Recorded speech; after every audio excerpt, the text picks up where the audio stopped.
ஓம் ஸ்ரீ வராகிதாயே போற்றி. என் அன்பு குழந்தையே, நீ சற்றும் எதிர்பாராத ஒரு நபர் மூலமாக உனக்கு ஒரு ஆபத்து வரவிருப்பதால் தான் அதிலிருந்து உன்னை காப்பாற்றுவதற்காக உன் வராகி அம்மா ஓடோடி வந்துள்ளேன். நான் சொல்றதை முழுவதுமாக கேட்டு அந்த ஆபத்தில் மாட்டிக்கொள்ளாமல் தப்பித்து விடு என் செல்லமே. ஆறுதல் சொல்வதற்கு உனக்கு ஒரு நல்ல மனிதர் கூட இல்லைன்னு நீ கவலைப்படுற. ஆனால் உனக்கு கெடுதல் செய்வதற்கு மட்டும் பல பேர் இங்கு தயாராக காத்துக்கிட்டு இருக்காங்க. அதே போல் நீயும் யார் பொய் சொன்னாலும் உடனே சுலபமாக நம்பிடுறியே தவிர, யாராவது உண்மை சொன்னாங்கன்னா அதுக்கு 10 காரணம் கேட்குற. பொய்யை சுலபமாக நம்பும் நீ யார் உண்மை சொல்கிறாங்க, யார் பொய் பேசுகிறாங்கன்றதை புரிந்து கொள்ளக்கூடிய தெளிவான ஆளாயிரு. என்ன பண்ணுறது, இந்த உலகமே மிகச்சிறந்த நாடக மேடை போல தான் இருக்குது. நடிக்க தெரிஞ்சவங்கெல்லாம் முன்னுரிமை பெற்று முதல் ஆளாக இந்த உலகத்தில் ஜெயிச்சிடுறாங்க. அவங்க உண்மையான அன்பையும் பாசத்தையும் காட்டுவது போல நடித்தும் ஏமாற்றுகிறார்கள்.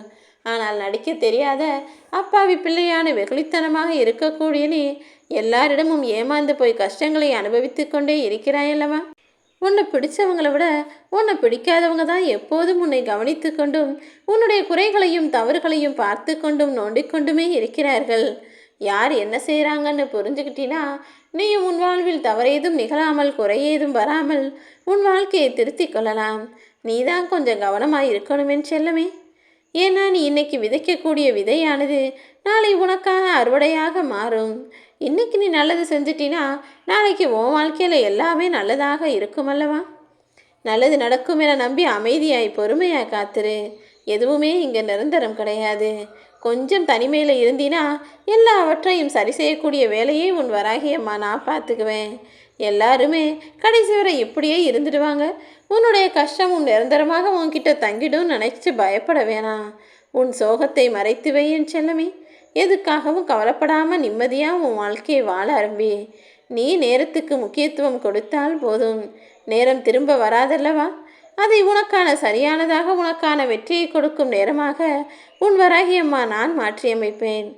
எப்போதும் எல்லாருக்கிட்டையும் அன்பா பாசமாக இருக்கிற நீ மற்றவர்கள் உன்கிட்ட எப்படி இருக்காங்கன்னு யோசிச்சிருக்கியா? நீ கொடுக்கிற அதே அன்பும் பாசமும் உனக்கு திரும்ப கிடைக்குமா? அவர்களும் உனக்கு சிறந்ததானதாக உனக்கான நல்ல மனிதர்களாக இருப்பாங்களான்னு யோசித்து வேலை செய். நீ சொல்கிறதையெல்லாம் மற்றவங்க சுலபமாக நம்பிடுறாங்கன்றதுக்காக மற்றவர்களை முட்டாளாகவும் அவர்களிடம் பொய் சொல்லி நம்ப வச்சு ஏமாற்றிக்கிட்டு இருக்க நீ அறிவாளியாகவும் இருந்து விட மாட்டாய். என்ன இத்தனை நாள் ஆனாலும் உன் மனசுக்குள்ளேயே இருந்து அது உன்னை உறுத்தி கொண்டும் குத்தி கொண்டும் தானே இருக்கும். அதுக்கு பதிலாக நீ யாருக்கிட்ட எந்த விதத்துலையும் பொய் பேசாமல் உனக்கான வாழ்க்கையை முறையாக நேர்மையாக வாழ்ந்து விட்டு போகலாம். ஒரு பக்கம் பணமும் இன்னொரு பக்கம் உறவும் சேர்ந்து இந்த உலகத்தில் நீ எப்படியெல்லாம் வாழணுங்கிறத உனக்கு தினமும் கற்றுக் கொடுத்து கொண்டே இருக்கிறது தானே. யார் எந்த விஷயத்தை சொன்னாலும் என்ன கற்றுக் கொடுத்தாலும் ஏற்றுக்கொள்ளக்கூடிய ஆளாக நீ இரு.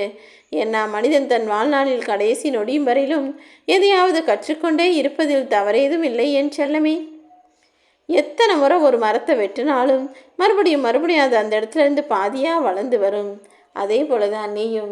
எத்தனை முறை நான் உன் தவறுகளை சுட்டி காட்டினாலும் மீண்டும் மீண்டும் என் மேலே அன்பு செலுத்திக்கிட்டு உனக்கான வாழ்க்கையை மாற்றி அமைத்து கொண்டு புத்துணர்வோடு புதிதாய் உன் வாழ்க்கையை வாழ தயாராகிறாய் தானே. அப்படி நான் சொல்லக்கூடிய விஷயங்களை கேட்கிற நீ அறிவோடும் ஞானத்தோடும் உன் வாழ்க்கையை வாழ ஆரம்பி. அறிவுங்கிறது எதை பேசுகிறோம் என்பதிலும் ஞானம் என்பது எதை எப்போது பேசுகிறோங்கிறதுலையும் இருக்குது. எதை பேசினாலும் எப்போ பேசினாலும் நல் விஷயங்களை நல் வாழ்க்கையில் பேசும்படி பார்த்துக்கொள். நீ மதிப்பும் மரியாதையும் கொண்ட ஆளாக மாறணும்னு நான் நினைக்கிறேன். நீ பட்ட அவமானங்கள் எல்லாம் ஒன்றுமில்லாமல் போகுது. இனி உனக்கு கிடைக்க போகிற வாழ்க்கை என்பது மிக சந்தோஷமான சிறப்பான வாழ்க்கையாக இருக்கும். நெருப்பு சுடுன்னு தானே அதை தொடுவதற்கு அஞ்சுகிறாய். ஆனால் முதல்ல யாரோ ஒருத்தர் நெருப்பை தொட்டதால் தானே அது தெரிய வந்தது. ஆக கெட்ட விஷயங்கள் எல்லாம் உனக்கு ஏதாவது ஒரு வகையில் நல்லதை சொல்லி கொடுத்துட்டு தான் போகும். நீ அனுபவித்த கஷ்டமும் பிரச்சனையும் உனக்கு அனுபவமாக ஏதாவது ஒரு விஷயத்தை சொல்லி கொடுத்துக்கிட்டு தான் இருக்குன்றதை புரிஞ்சு அத்தனையையும் ஏற்றுக்கொள்ள தயாராகு. கைமீறி செல்லும் எந்த விஷயத்தையும் நீ கையாள நினைக்க வேண்டாம் என் செல்லமே. ஏன்னா ஒரு விஷயம் உன் கைமீறி போச்சுன்னா அதை சரி செய்யும் பொறுப்பை உன் வராகி அம்மா நான் எடுத்துக்கிறேன். நீ வாழ்நாள் முழுவதும் நிம்மதியாக மகிழ்ச்சியாக வாழணும்னு தானே நினைக்கிற. அப்படியானால் எந்த உறவிடமும் எதையும் எதிர்பார்க்காமல் இருந்துவிடு. இப்போது உன் வாழ்வில் நிகழக்கூடிய அத்தனை விஷயங்களுக்கும் காரணம் உன்னுடைய கவனக்குறைவு மட்டும்தான். மற்றவர்களையும் குறை சொல்லும் போதும் அல்லது நேரம் சரியில்லைன்னு சொல்வதற்கு முன்பாகவும் நீ உன் வாழ்க்கையை பின்னோக்கி எடுத்து யோசிச்சு பாரு. நிகழ்ந்த அனைத்திற்கும், நிகழ்ந்த எல்லா தவறுகளுக்கும் உன் கவனக்குறைவும் காரணமாக இருக்கிறது தானே? இனிமேலாவது அப்படி தவறேதும் நகலாமல் பார்த்துக்கொள். சில பேரை முக்கியம்னு நீ நினச்சி எல்லாவற்றிலும் அவர்களுக்கு விட்டு கொடுத்து அனுசரித்து போகிறாய். ஆனால் அவங்க மீண்டும் மீண்டும் உன்னை காயப்படுத்துகிறார்களா? சில பேரை கண்டுகொள்ளாமல் இருந்துவிடு என் செல்லமே. அதன் மூலமாக உன் மன வலிகளும் பாரமும் வேதனையும் குறையும். நீ ஏந்தா இவங்களுக்கெல்லாம் மரியாதை கொடுக்குறியோ, முக்கியத்துவம் கொடுக்குறியோ தெரியாது. ஆனால் நீ எப்படி அவர்களுக்கு உரிய மரியாதையை கொடுப்பதால் தானே அவங்க கஷ்டப்படுறாங்க.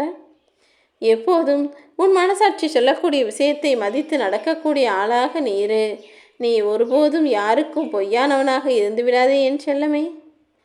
இனி உன் வாழ்வில் எல்லா கஷ்டங்களையும் நஷ்டங்களையும் புரிந்து கொண்டு முதிர்ச்சி பெற்ற ஆளாக மாறி எல்லா சந்தோஷங்களையும் அனுபவிக்கும்படி உனக்கான நல்வழியை நான் காட்டப் போகிறேன்.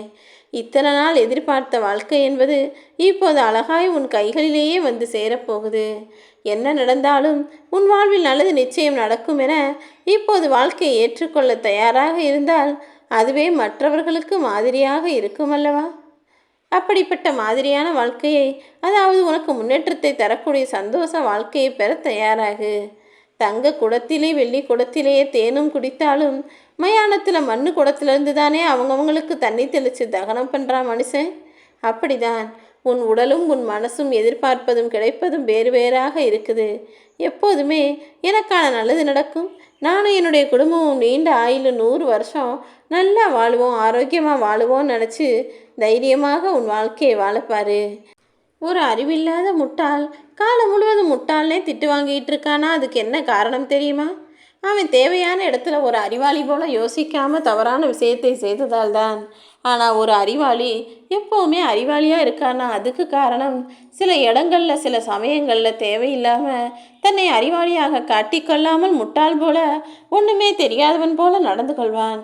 எப்போதும் எல்லா இடத்துலையும் எல்லாமே தனக்கு தெரியும்னு நடந்து கொள்ளாதே, விட்டு கொடு.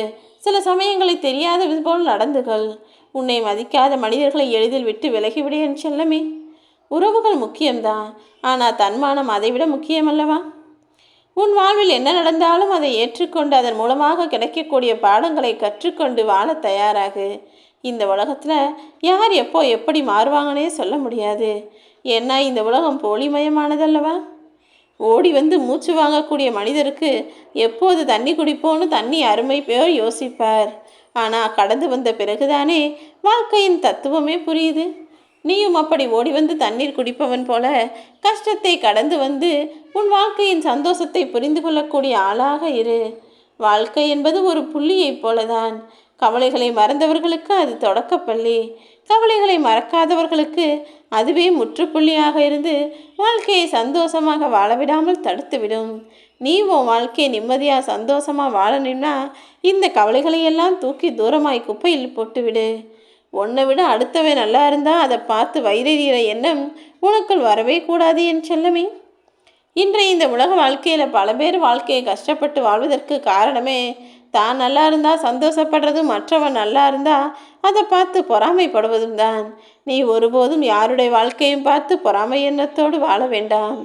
காய் விடுவதையும் பணம் விடுவதையும் குழந்தைகள் எப்போதுமே கைகளிலேயே வச்சு விளையாடுறாங்க. ஆனால் பெரியவங்க தான் ஒருத்தர்கிட்ட பேசுகிறதையும் பேச மறுப்பதையும் மனசுக்குள்ளே தூக்கி சுமந்து மன அழுத்தத்தோடு உழவி கொண்டிருக்கிறார்கள். மன அழுத்தத்தையும் பாரத்தையும் நான் உனக்கு கொடுக்க மாட்டேன் என் செல்லமே. எல்லாவற்றையும் சரி செய்ய நான் இருக்கேன். நீ எப்போதும் ஜெயிக்கத்தான் போகிறாய். அதுவும் உன் வராகி அம்மா என்னால் உன்னுடைய வாழ்க்கையில் நீ ஜெயித்து நின்று ஜொலி ஜொலிக்கப் போகிறாய். எப்போதுமே தொற்றுக்கொண்டே இருக்கும் உன் வாழ்வில் இப்போது தோல்விகள் முற்றுப்பெற்று வெற்றிகள் ஆரம்பமாகும்.